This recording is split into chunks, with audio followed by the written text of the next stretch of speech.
Hey, what's up, guys? This is the Honest Analyst. I am back.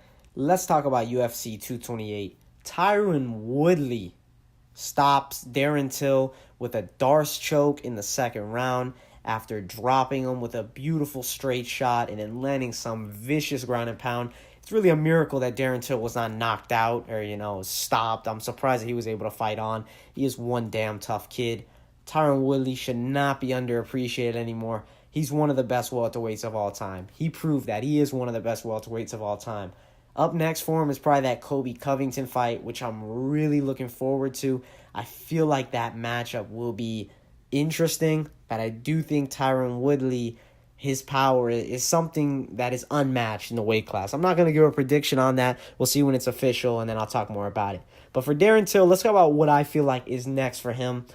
I think that he should probably move up. I mean, he's cutting a shit ton of weight to make the 170-pound limit, and then I feel like he's probably drained in these fights. Now, I'm not saying that he would have beat Tyron Woodley if he wouldn't have had as much of a weight cut, but what I am saying is I feel that he could go up to 185, be full, not dieted down, not, less of himself, because I feel like these weight cuts really take a lot out of you once you go in there. I'd like to see him move up. I feel like he could really be a force at that weight class. I mean, I think he hits hard. I don't know how much power he has if it will, transfer up to 185. I mean, he's only 25 years old. He's a very young fighter, and he's already, 17-1, and he went and fought for the world title, which is something that is really not common, and to go and lose to it is no shame. I believe he's going to move up and definitely look better. I mean, Robert Whittaker is the champ of that weight class, and he lost to Stephen Thompson by knockout in the second round. Darren Till was able to beat Stephen Thompson, even if you say you don't feel like the decision should have went his way at the end of the day. He competed well on the feet and did a really good job. So I believe he should move up to 185. I think he could really be an interesting fight for anybody. We'll see how his ground defense is. Against Tyron, I don't feel it looked that great, but it could be because he was so rocked. I mean, he could stop the ground and pound, but, he didn't get back to his feet. He was down on there. Then again, Tyron Woodley is a freak of nature. He's a monster. He's an amazing wrestler. It could be that.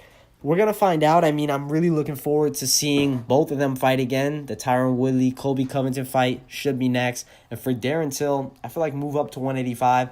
Give him maybe a bottom half of the top 15 and just build him up there. And then eventually, he's only 25.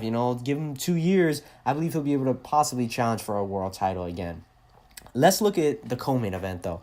Jessica Andrade with a scary KO of Karolina Kowalkiewicz. Dropping her, she hits her head on the canvas. The way she went out was brutal. I mean, Jessica Andrade is a freak. She is a beast. Just the way she's built, the power she has at 115 pounds, it's unmatched. I don't think anybody hits as hard as her at that weight class. I think she should fight Rose next. I mean, Carolina's the last woman to beat Rose. Let's not forget about that. And I think Rose has improved drastically since then, yes. But Andrade could be a really tough matchup for her. She's very aggressive and she hits hard. And a lot of girls are not able to deal with it. I know the fight against Joanna didn't go her way, but at the end of the day, Joanna is a different style matchup. And Andrade did have her moments in that fight, but she's still improving as well. So we're going to see what happens for Karolina. I mean, I think she needs to work on a few things. I feel like some of the fundamentals, like the closing the eyes while throwing and then lifting the chin, is what led her to be knocked out, truly. And I think that's something that she probably needs to work on. Her team needs to really get together and really work on her striking. I mean, granted, it was, again, just Jessica Andrade, who's possibly the scariest fighter at that weight class. But at the end of the day, still improve the mechanics, and she can always come back better. And, she's still obviously in the mix because that weight class, she's at the top of it. If you win a few fights, you can be right at the top at 115 pounds. All right, but let's talk about Sharipov. Zabit Magomedov Sharipov. He pulls off a super impressive knee bar against Brandon Davis. Brandon Davis, give him all the credit in the world. He's super game, and he fought hard. But Sharipov was on another level. I think he is a force to be reckoned with. He called out Chad Mendes. I mean, that could be a really interesting fight. The way that he fights is so fluid, It's something that a lot of people aren't able to do. I mean, it's just the way that his body works. He's just a super fluid striker as well as a grappler. and I think he can go far and possibly a title challenger. You know, the Dagestanis are here, and they're legit. I mean, we have Khabib, you have Zabit. It's really interesting to see what's happening. But let's move down real quick to the Jimmy Rivera-John Dodson fight. That fight was at 135 pounds. Rivera with the, somewhat close decision win over John Dodson, who's always game. I think Rivera looked decent. I mean, he's coming off that 30-second loss against Marlon, so I don't think this win was, so impressive that it's going to be like, oh, let's bring him right back. But at the end of the day, he did pull off the victory. John Dodson is not a guy that people really looked at impressive against. I mean, he's always tough. We'll see what's next for him. I mean, I know that Aljamain, who won earlier in the night, said that he wanted to fight the winner of those two. So, I mean, why not make that matchup? I mean, I don't think Jimmy Rivera truly, in my opinion, can be that picky on who he fights next. He's coming off, a 30-second loss before this and, a close decision win over John Dodson. So I feel like that's the match to make. And then let's quickly go down to Tatiana Suarez.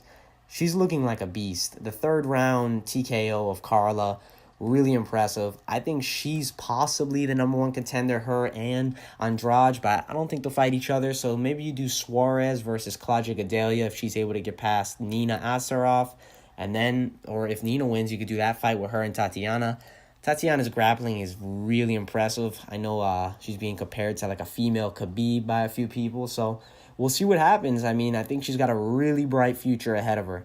But all right, guys, that wraps it up for my, post-fight breakdown of UFC 228's main card plus the Tatiana Suarez fight. I just do want to look ahead to next weekend. Mark Hunt, he takes on the very elusive grappler Aleksei Oleinik. We'll see what happens there. It's the UFC's first fight in Russia. Andrei Arlovsky's also on the card. And also, Nikita Krylov is making his UFC comeback. So that'll be interesting because I feel like light heavyweight really needs contenders right now. But all right, guys, I want to wrap this one up. If you enjoy what I'm saying, subscribe, like the video, turn on notifications. I will be more consistent with my posting now that I'm getting my schedule together and everything. But thank you guys so much, and I'll talk to you guys soon.